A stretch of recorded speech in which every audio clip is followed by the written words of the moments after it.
Hey everyone, it's me, your host, Carissa Wu. Welcome back to Get a Heck Yes. I have a very special guest today. She is truly the queen of color. I thought I was a queen of color, but nope, she is. Holly Gray is here with us, and she is the CEO of Anything But Gray Events and a second generation wedding planner in LA. Her focus is on colorful wedding planning and design for the joyous creative. With a mindset of community and a drive to create a more inclusive and welcoming wedding industry, Holly sits as a director of PR and marketing for WIPA SoCal, and I joined because of her. And her weddings are truly fabulous. Think Tower of Terror themed wedding, medieval, dinosaurs. It's crazy. You have to check her out. But welcome, Holly. Oh my goodness, Carissa, thank you. That was an amazing welcome. Thank you. I'm so excited to be here with you today chatting. Yeah, and I love your wall. I always love your wall when you do the IG live. So, how did you make it? Well, it's so funny if you're not watching this, if you're listening to this on the podcast, she's referring to the wall that's behind me that is like Technicolor. And funny enough, I've had this wall painted like this for probably I don't know, 7 years now, 6 years, 7 years. But it Oh, wasn't until the pandemic that everybody saw it because suddenly we were on Zoom and Instagram Live and we kind of changed how we communicated with clients. So I've enjoyed it for a long time, but people think it's new. It's not new. yeah. So, did someone do it for you, or you did it yourself? No, I did it myself. I painted it myself. I really think that your atmosphere should reflect who you are. I'm really big on branding and living your brand. And so for me, when I walk into my office, I really wanted to reflect what I love and what my clients love and just make me happy. So that painting was a Friday night with a bottle of wine and a paintbrush. Wow.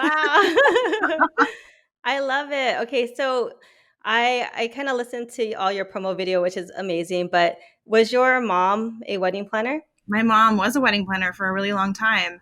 And I think that was a big inspiration for me, but it also showed me how hard the industry was. Oh, my interesting. my mom was much more of a traditional wedding planner. Did a lot of like church weddings in the area that we grew up in Los Angeles, and a lot of them were very you know uh, straightforward, big fluffy white weddings, all the things that I just really didn't like. And Uh-huh, so uh-huh. um, one of the biggest inspirations for me growing up, though, was in our local area. There was a big Nigerian population within the church community, especially that she worked Mm. out of, and I loved the Nigerian weddings because Oh, uh-huh. they were extremely colorful.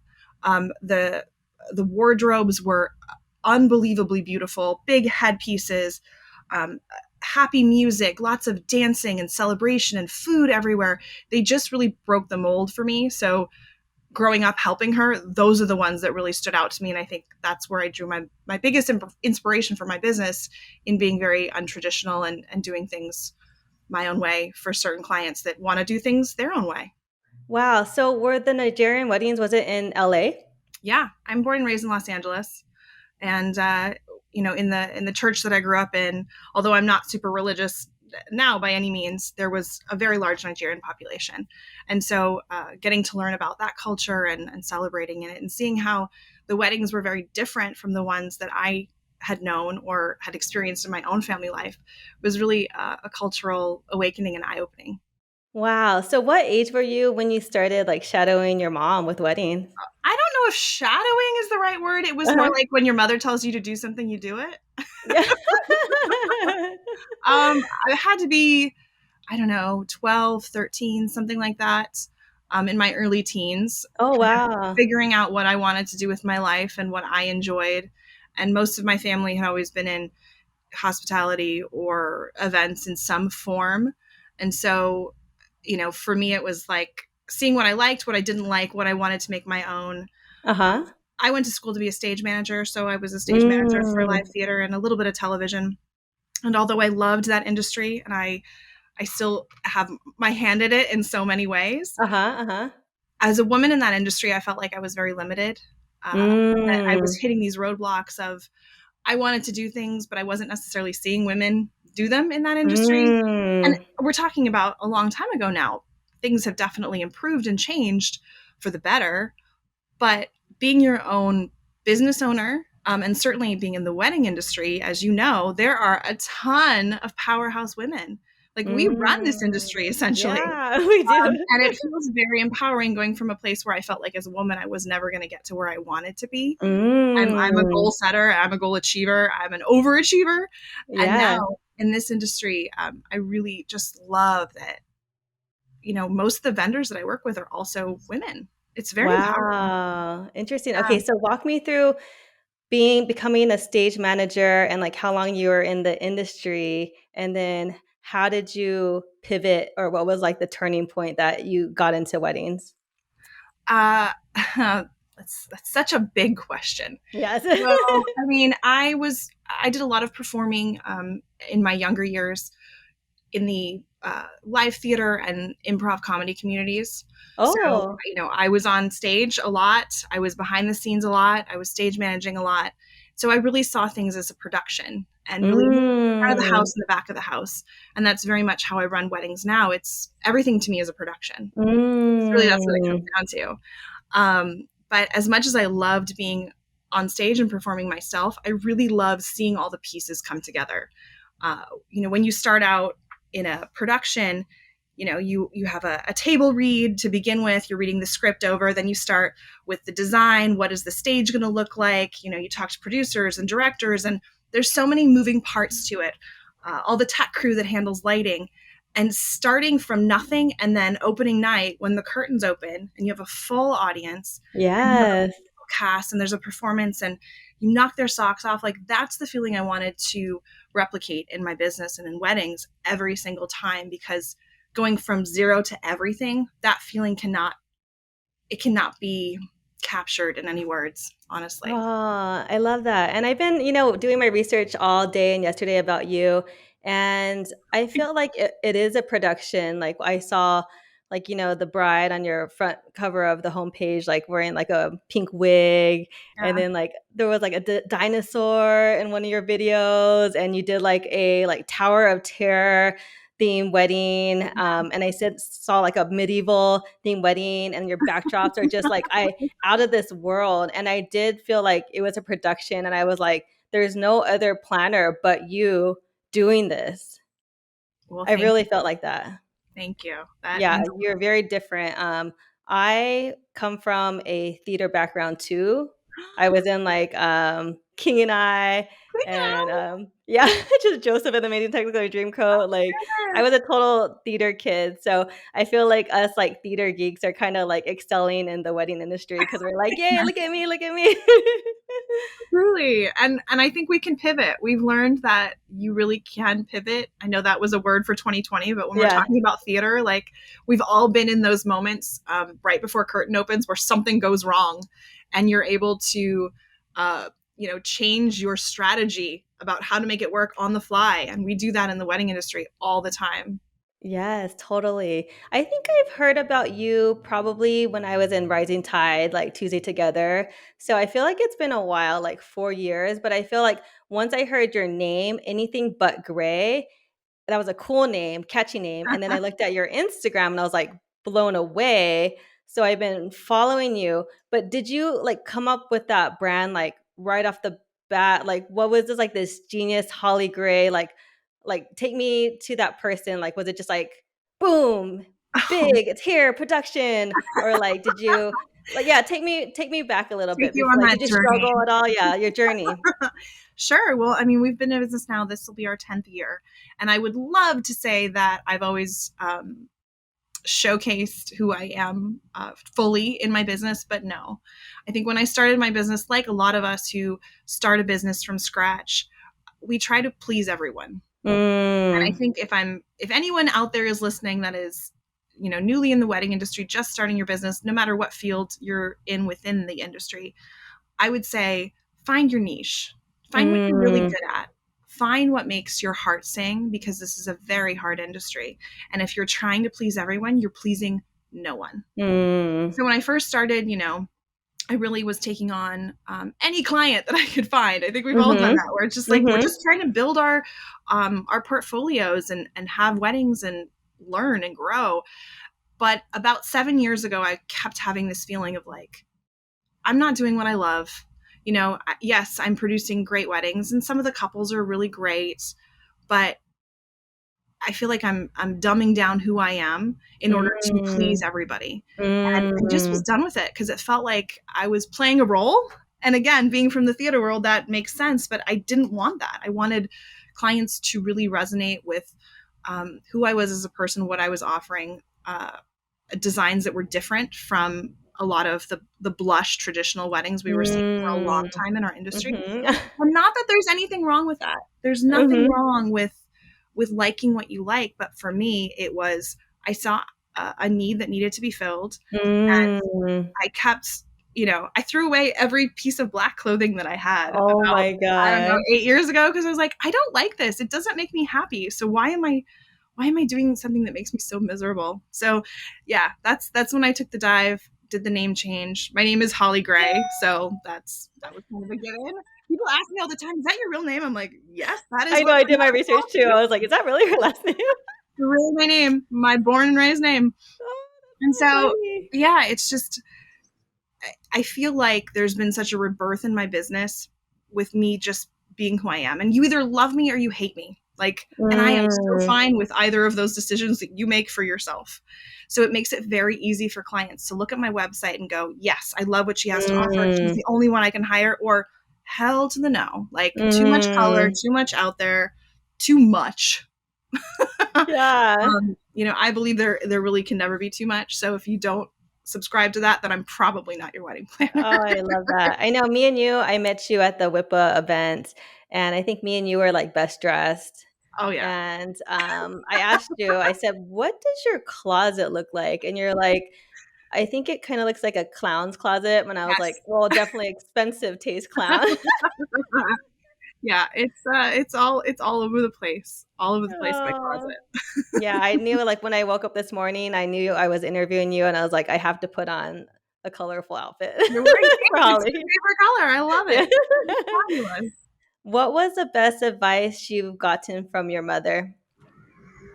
Um, oh gosh.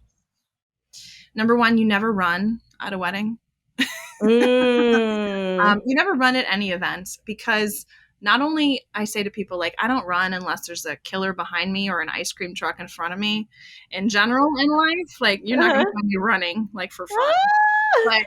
But there's something to be said with really keeping the atmosphere positive. Whether it's Oh. I never talk about the weather at an event. It could be 100 and freaking 5 degrees. Oh. I'm not talking about it because then that's putting the idea that it's hot into the guest's head. I Wow. never run because running in people's minds when they see it, something bad is happening. Whether or not something bad is actually happening or not, Mhm. we as the vendor team, we are looked at to be kind of the guide for how an event is going. So if we look calm, cool, Mm. collected, happy, positive, moving forward, then that's what's going to be projected onto the guests and the event itself. Like I hate seeing vendors that Mm. look, tired or mad or unhappy because Mm. I mean guests notice it. They really do. So Yeah. my mother very much taught me to you turn on that smile, you turn on that charm, and Mm. you work through hard situations because you will learn a Wow. lot from the harder situation. You will learn more from the harder situations than you are the easy situations for sure. Wow, I'm really gonna take that away from you for the rest of my life. Like, that was really empowering to me. Even though I feel like I'm a positive person, I could get kinda negative sometimes. So, thank you for saying that. And even before this episode, you're like, "I keep everything really positive." I was like, "Thank you for saying that." And that doesn't mean I don't go home and complain to my partner or have a glass of wine and grumble, grumble, grumble. But I think the world is a hard enough and a sad enough and a mean enough place that if you can put positive vibes out there, you really should. We need it. Oh, I love that. It rained yeah, I mean, you told me happy anniversary. It was yesterday, but, 7 years, so it rained like cats and dogs Uh, on my wedding day. So I wanted 3 things for my wedding. I wanted not to have a pimple on my nose because I get pimples on my nose when I start my period. I get, not to be sick yeah, and for good weather. So yes, I got 2 out of 3, that's not bad. and yeah, I was freaking out, on weather.com the whole freaking week, but up in that day, I was like, "F it, I'm gonna have the time of my life." Yeah. Yeah. Yeah. There's unfortunately, I mean, I've had clients ask me point blank, like, what can I do about the rain? Meaning, what can I, Holly, do about the rain? I'm like, there is nothing I can do about the rain. Um, Totally. and I think rain is a good luck on your wedding. Yeah, totally. I You think so look at it too. that way. It's good luck. Better to be a little wet than sweaty. Yes, and LA, it always like clears up Oh, eventually. Okay, so one more question before we get into our hot topic, but yes. how do you get a heck yes from your dream client? Oh, I think you get a heck yes from your dream client by being the best version of yourself. Mm. I think you, as a person, will reflect what you want back if you are giving out the best. And again, if you're trying to be something you're not, or um, saying what you think they want to hear, it's not going to get you that Mm. heck yes from the client. Mhm, Being mhm. your authentic self, again, for good or bad, whatever that means, people feel that, clients feel that, and those are the times that you get clients that on your consultation, however you do it, whether it's via Zoom or in person, phone, that's when you get that moment where somebody leans in and goes like, give me a contract now. Heck Mm. yes. Be yourself. Wow, that's awesome. I lied. One more question before hot topic. Such a liar. I know, I lied. What's your biggest accomplishment in business? Oh my gosh. My biggest accomplishment in business is I'm the most proud, honestly, that I am not only able to pay my own bills and save money, but I'm able to help other women in this industry live out their dreams and Mm. leave maybe bad relationships or bad jobs, or just feel like they're empowered to do so by the fact Mm. that my business can help other women succeed too. Mm. Can you explain a little bit more? Well, I think we've all been in like me personally, I'll just say like I'm divorced. I think that was a big challenge being a Mhm. divorced person in the wedding industry. Mhm. But I remember during that time thinking like I am able to get through this because I have Mm. a community and a network of people that I can rely on. And now I want to do that for other people. And so when Mm. I see somebody in our industry, especially women in business that are struggling, whether they're staying in a bad relationship because they think they can't make enough money in their Mhm. own businesses to break away, or they're still in that 9 to 5 job that is killing their soul because they're afraid to take that next leap in order to, really go full time with their business. Mhm. Mhm. You know, me doing what I do is able to help them get to their point of success too, and we're all able to help each other. There's really power in being able to elevate um, other people by doing what you're doing anyway. Oh, that's so interesting that I'm glad I asked that question to, like, dig deeper because it was interesting because me and you started the conversation through the DM. Hmm. And I don't know what you said, but I felt like you knew that I needed something, and you asked me some question, like, about my coaching program, Yeah. and you felt like I needed something, and I told you what I was struggling with, and you told me to come to the WIPA event, and that second, I signed up to be on a member of WIPA, and I met you, like, the day after, and you were so kind and introduced me to all your friends. And yeah, it was just like a shift. And I just felt that and you did that straight through the DM. Well, I am so glad to hear that message helped. And I truly think like you never know what kind of day somebody's having. So again, if you can share a little bit of positivity or cheerlead somebody else, women especially need to take care of each other. Oh, I love The that. rest of the world will knock us down every single day. We gotta Oh, we gotta lift each other up. So oh, I'm so glad you signed up for WIPA. I'm so glad you became a member.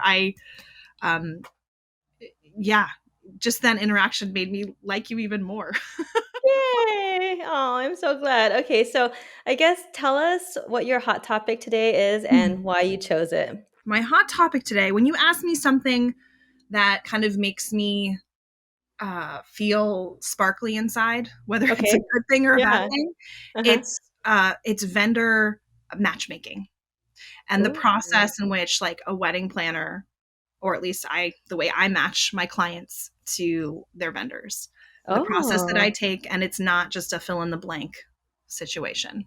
Oh, interesting. Okay, yeah, I love that topic. Okay, Mhm. I never had this topic on my podcast, so I'm super excited. So, vendor matchmaking, you're talking about like since you're the planner and you have your clients, you're Mhm. matchmaking their photographer, florist, DJ to them specific to their needs, correct? Correct. Okay, take us away with tip number one.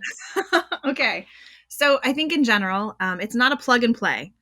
And as a vendor in whatever category, I encourage people. My number one tip is be open about who you are. Be open about where you come from, things that you like.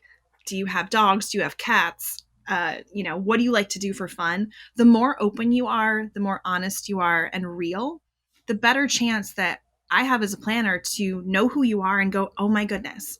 I have clients that also have two Bichon Frises, just like you. They talk about it all the time. I think that your style and what they're looking for, along with the fact that as people you'll get along really well, I think that would be a great match.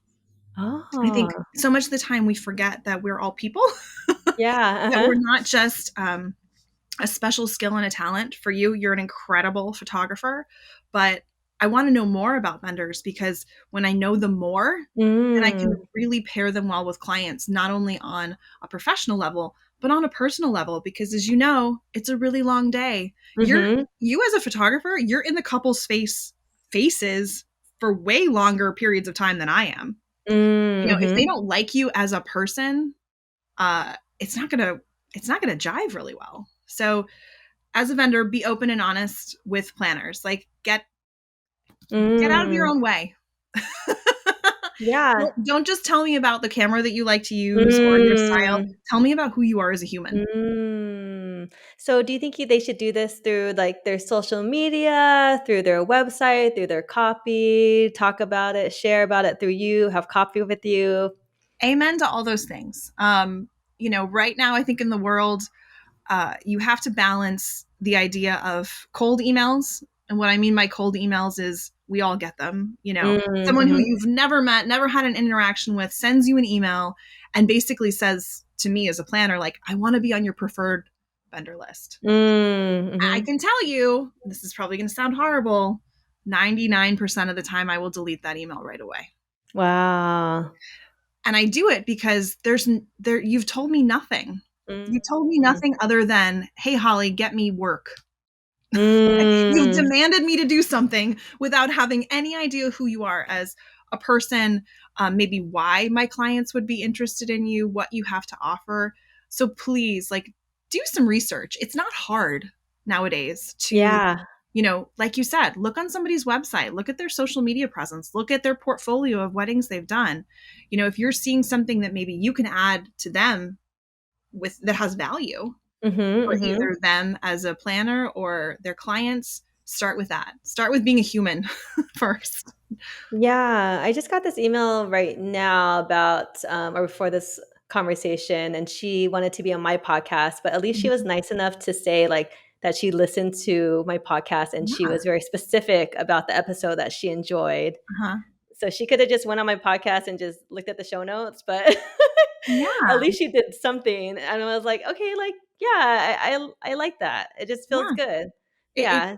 it doesn't take too much to do your research nowadays. And so if you're not doing any research and you're just cold calling, cold emailing cold DMing vendors asking for work, uh, it's not going to start a relationship. And this industry is 100% about relationships. Mhm, mhm. Okay, I love that, I love that. Okay, so number 1, open So that about who was you number are. one and number two together, I Yeah, guess. that's what I was thinking. Okay, Yeah, my so number one is like be open and honest, show who you are, tell who okay, you are. Don't be afraid to be vulnerable. okay, okay. Number two is do your research. Don't just start cold emailing people. Go to the networking events. You know, Mhm, so much of the time I will put on my Instagram like, "Hey, I'm going to be at this event tomorrow," and half of it is mm, because I would really like to meet some vendors in person, maybe that are new to me. So if you're seeing that from planners that you really want to work with, maybe show up to that thing. Maybe be yeah, the person that shows up. There's so much power in being the person that actually follows through with what they said they were going to do. yeah, I was getting a little FOMO when I was watching the Instagrams for the Indigo, the last WIPA Oh, that event, was and fun. I was Yes, like, "Oh my god, I see you all were my on a friends camping trip there." though, right? Yeah, I came back that night, but I Mm, was so tired, but I was no. like, "Oh, I should have just put God. on my, cute outfit and gone." So Next Holly did. next time in June. In Okay. June. Okay, cool. Okay, do your research, not too hard. Okay, and then take us away with tip number 3. Okay, tip number 3 is, I think, empowering. Tip number 3 is, I mean, I'm going to speak to you because you're a photographer. If you're reaching out to a planner wanting to work with them, ask them how you can help them. Okay. How you can help them in a scenario, whether it's, oh my goodness, I haven't had a new headshot in 2 years because of COVID. I really need a new headshot for this. Or, Mhm. I have this venue tour with clients and I would really love it if I could get pictures of the ceremony site because I want to write a blog post about this venue and it would be really helpful to have photos. Like, the power in asking someone, excuse me, what you can do to help them is great. And we don't forget that as planners. I promise. Yeah, and it's so easy for photographers because we give so much value because we have a freaking Mhm. camera. You have a camera and everyone loves to see something. You give like almost an instant payoff too because people can see what you have to offer. And I think within that there's so much power, and yes, it does take your time, which is valuable. It does take your resources, which is valuable. But if you are looking at how do I really create a long-lasting relationship with somebody that I want to have a long-lasting relationship with, there's a perfect way right there. Ask them how Mhm. you can help them. Would you can you, for our listeners, maybe give, like, to inspire people, give maybe one example of like how someone got on your vendor list, like maybe untraditionally or like a fun story. Sure. Yeah. A photographer that I love to work with, Aurelia De Amor, she and I a couple of years ago started this kind of collaboration where we would go on venue tours together. Because I was Mm. going on venue tours anyway. Mhm. Venues were calling me saying, "Hey, we just redid our ballroom," or Mm. we'd love to put you on our vendor, our preferred vendor list. Please come in, see the property, whatever it was. And I thought to myself, man, I wish I could um, make this into some kind of educational tutorial learning lesson, whether it's for fellow vendors or clients, potential clients. And so I approached her and I said, would you be willing to ever come with me to venue tours? She automatically said yes. And it helps her because she gets to meet a venue manager who already has a relationship with me. So there, right there, is kind of setting her up to succeed. Yeah. She gets images of a place that hopefully she'd want to work, and clients can see that she's worked there before or is familiar with it. And then her photos are in a blog post that I write. And of course, I give her credit for them and it's linked back to her. And so it's kind of a win win situation. Again, takes time, takes effort. Yeah. But I think collaboration is so powerful. And there's not enough of it because at the end of the day, everybody wants to be thinking about their bottom line, which is important. But that's how you build relationships, is that collaboration. Oh, I love that. I think a lot of our listeners, when they hear this tip, they're going to actually be very surprised and not ever think of that. It's something people don't just naturally think of, like venue tours as a photographer, and also teaming up with a planner and all the amazing things you listed. But also, you could put on the blog post like you said, but the SEO, you have Mm-hmm. those venues on your SEO, your Google ranking, and Mm-hmm. also you could pin it on Pinterest. Oh, You yeah. could do 5 cool things about this venue. And the freaking awesome thing is that you don't even have to shoot a wedding there for someone to potentially hire you because you have Mm-hmm. that upper hand of doing the vendor walkthrough or the venue tour. Yeah. Like, And yeah, and having the experience of, you'd be amazed, like suddenly you put it out there and then it comes back to you of you're showing that you're at this venue on your Instagram, on blog posts, and then suddenly, like magic, you get an inquiry for that venue. It's not really oh magic, it's all, yeah, it's the cog that's yeah. putting out there. So I would encourage vendors to think about how they could collaborate, and that goes for any field. Yeah. I love that. And how do vendors maybe maintain a good relationship with you or a planner and stay on your list? Are there any tips? Are we talking about like a certain category or just all of them? Maybe photographer. Okay, photographer. Well, well, number one, I'll just say this out loud because I'm the person that like tells it like it is. Yeah. I don't take kickbacks. So again, if you're a vendor that's reaching out to me saying, "Hey, I'll give you 10%," I don't do that. I don't Yeah, think me too. I don't think it's right. I don't think it's transparent. Clients don't like it, so don't do that. Number one, Okay, uh-huh. don't do that. Yeah. Um, but I'm always so thankful for the photographers that maybe are able to get me a sneak peek Mhm. within 48, 24 hours. I had a photographer, Mike Villa from Via Visuals last week, who literally I wasn't even home from the wedding yet, and there was a sneak peek in my inbox. Like, I hadn't Wow. even finished with the rental company at 2 a.m. and there was a sneak peek. And that's a crazy precedent to set. But things like that are really helpful because then for me as a planner, the Monday morning after a wedding, I'm posting a picture of that wedding, listing the vendor team, tagging everybody. Everybody then can share it. And it's kind of like that wildfire effect Oh, and it keeps the momentum going. But I can only do that if a photographer is able to turn it out for me really quickly. And I don't forget that kind of stuff because I love it. Clients love it. It makes everybody look good. no, seriously. It's literally like the biggest bang for your buck. Like, get those sneak peeks out right away. Like you said, it's hot. Like, people will Mhm. go crazy for it. And people there are looking for a wedding photographer. They're looking for their vendors, like Yeah, their DJ. It's kind of like, wow, this photographer got their photos back this quickly. Like, boom, sign the contract. exactly. Because I mean, chances are, if you're going to a wedding, you're in an age demographic with the clients that they also have people in that demographic who are also getting married. So essentially, Yes. sitting ducks, like you're talking about. So be the vendor that under promise and over deliver. Yes, I love that. Okay, I'll recap real fast. Number 1, it's not a plug and play plug and play, we like dogs. Uh, Plug and play. yeah. Open about who you are, maybe be known for, like, the photographer that likes, to drink wine, or the photographer that has 3 dogs, like you, rescue dogs, kinda show who you are so, your vendors, your planners could kinda connect you with people that you would be a good fit with. Mhm. Number 2 is, do your research. We talked about not cold emailing and not, like, saying anything about them. It's super, like, kind of, we don't like when Impersonal. people, Impersonal. yeah, we don't like when people are just asking for things. Mhm. And number 3, be value, have a mutually beneficial relationship. Like, us photographers or wedding pros, we could give value. Maybe they need headshots, branding photos, team Yeah. photos, like family photos, dog photos. The list goes on. Do you have anything to add about vendor matchmaking or cultivating relationships with vendors? I would say it's a reciprocal thing, and it's don't forget that we're all trying to help each other. So if you're the photographer that gets a lot of leads from a planner, do think about how you can show them value. Again, that's not sending them a gift, that's not trying to offer them money. Like, Mm-hmm. how can you add a little bit of value with seeing the fact that you see that they're putting in time to you. So how can you do that on the other end?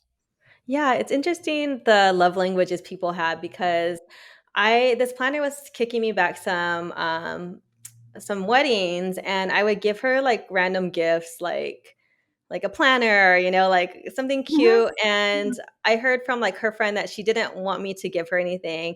But on the other side, like, I give this planner a lot of business. And every time she booked a wedding from me, she would give me like a cute little outfit for my daughters. And I just ate it up. Like, she gave me these cute little like ruby red sparkly shoes for my daughter. And I was like obsessed. And it probably cost her like less than $30. And I was like, Different love okay, next wedding. languages. Totally different love languages. Yeah, so it's very Yeah. interesting.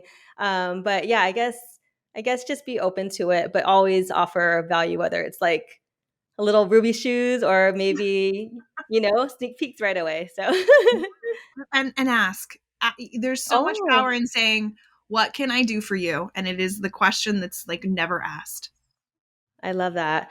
Okay, so I love all these tips with cultivating relationships, and I'm gonna go into some rapid fire questions. Okay. Oh my gosh, I'm ready. I'm ready. Okay, so what the heck does a wackadoo mean? Wackadoo is a term that I have used, I don't know, since high school. That it is a colorful, creative, non-traditional person. Like, typically, wackadoos are those people that in a room you're just drawn to and you don't know why. Mm, like you. No, thank you. I take very much pride in that, in being a wackadoo. Oh, I love that. Where does it come from? Like, I don't know. There's so many phrases that I use that, I literally, it's so funny that you asked this specific question because I make up words all the time. And I was on a call with my therapist, a Zoom call, as we all should have a therapist. I And do. I said the word rumpus, which is Uh-huh. what I call my back end, my butt is my rumpus. Oh. And she's literally like, Holly, I don't know what that means. I've never heard that word before. And I'm like, listen, I make up words all the time. You got to just get on the train and ride this ride. This is just how it goes. That's so funny. That's yeah, one of my clients are like, "We should have, like, make a soundtrack of you because you just, like, say ridiculous things." I'm just like, "Woo!" Yeah. Like, just to get a reaction. Life is too short to be boring. Yes, I totally It's agree. true, Okay, Carissa. tell us about your Ivory soap trick method. Oh, you're so funny. I posted on Instagram the other day. One of the things in my kit, like my kit of random things that I bring on wedding days, for emergencies. There's normal things like tape and Ziploc bags and zip ties and all that kind of stuff. But I find that Ivory soap is really helpful. A dry bar of Ivory soap can get out a lot of different stains or lipstick marks. You don't get it wet, but like let's say you have a bride that gets a little bit of lipstick on her sleeve before photos, you just rub some Ivory soap on it and it doesn't remove it, but it really masks it really well, especially if you're just heading into photos. So cheap and cheerful trick for anyone to Yeah, use. I honestly, you learn something new every day. I had no idea. We all should learn something new every day, for sure. That is awesome. Okay, so you mentioned your divorce earlier. Can you tell us about your new love your Good new love story? segue. You Because you said mentioned keep your it positive, divorce. yeah. Tell us about your new love story. Oh, my new love story. So I've been with a wonderful, incredible man for the last 6 years. We have an anniversary next month. We met each Aw. other. We're both divorced from separate people. And we met.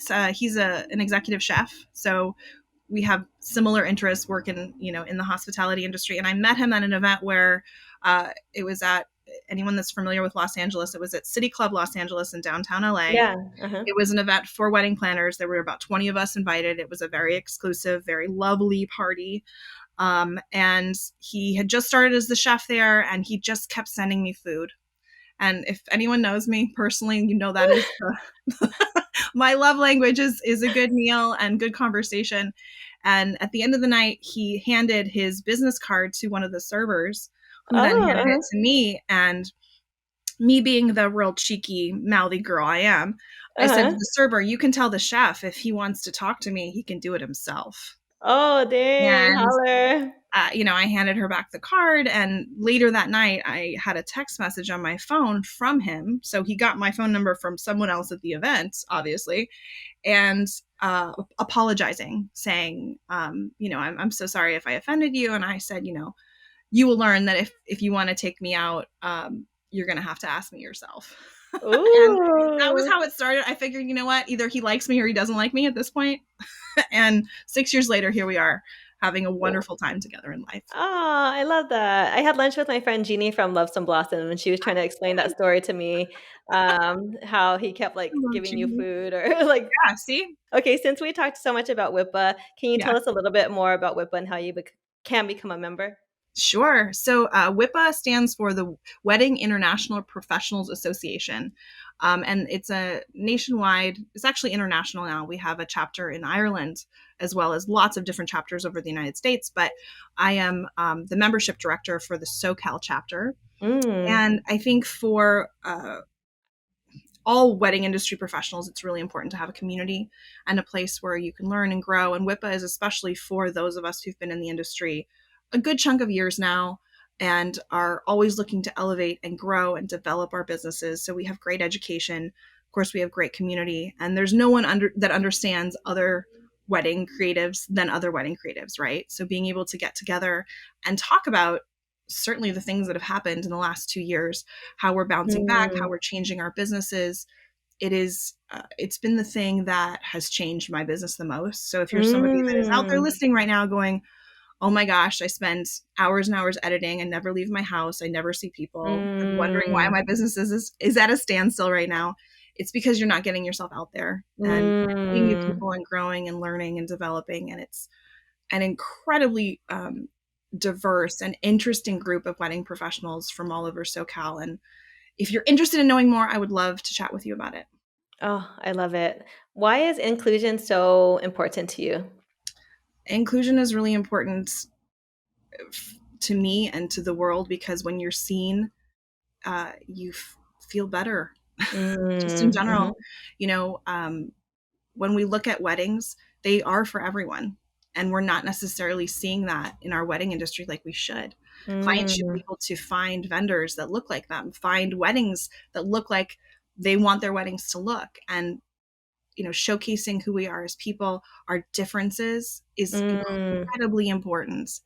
And it just is something that is going to grow and grow, but we have to really push for it.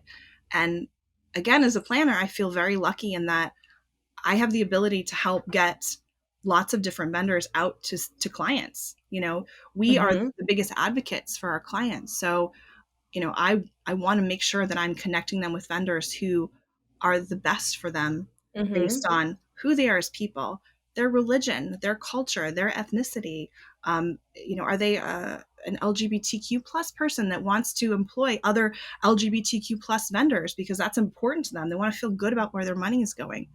There's a lot of power in diversity and just making everyone feel like not only are they welcome, but they belong. Wow, great answer. That was mic drop.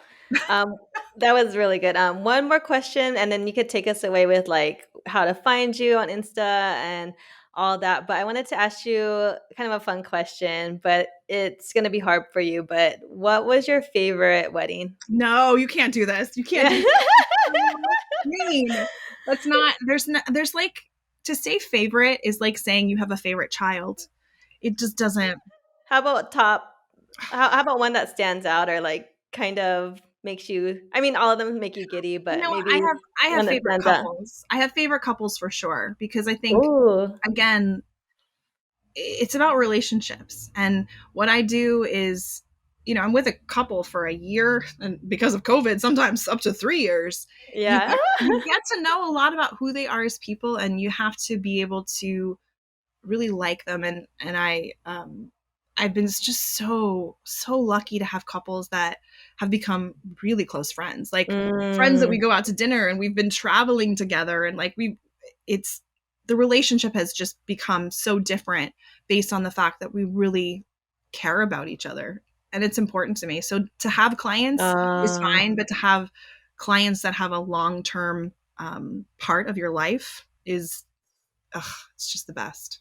oh, that says a lot about you. I love it. So tell everyone where to find you. And this is a great conversation. I'm obsessed. Oh my goodness. If you would like to find out more about me or my business, Anything But Gray Events, Gray is spelled with an A, you're welcome to do so on Instagram, Anything But Gray Events, on my website, www.anythingbutgrayevents.com. Certainly, look at Wedding Wire, look on the knots. You'll find me at WIPA events. Head on into my inbox, Holly at Anything But Gray Events. I'm not really hard to reach, I guess you can say. Yay. Thank you, Holly. I love this Thank you, conversation. Carissa. It was so great to talk to you and to see you, and to know that I can listen to you and see you at the same time. It's just amazing. You are fabulous. Aw, Thank you for inviting me today. you're welcome.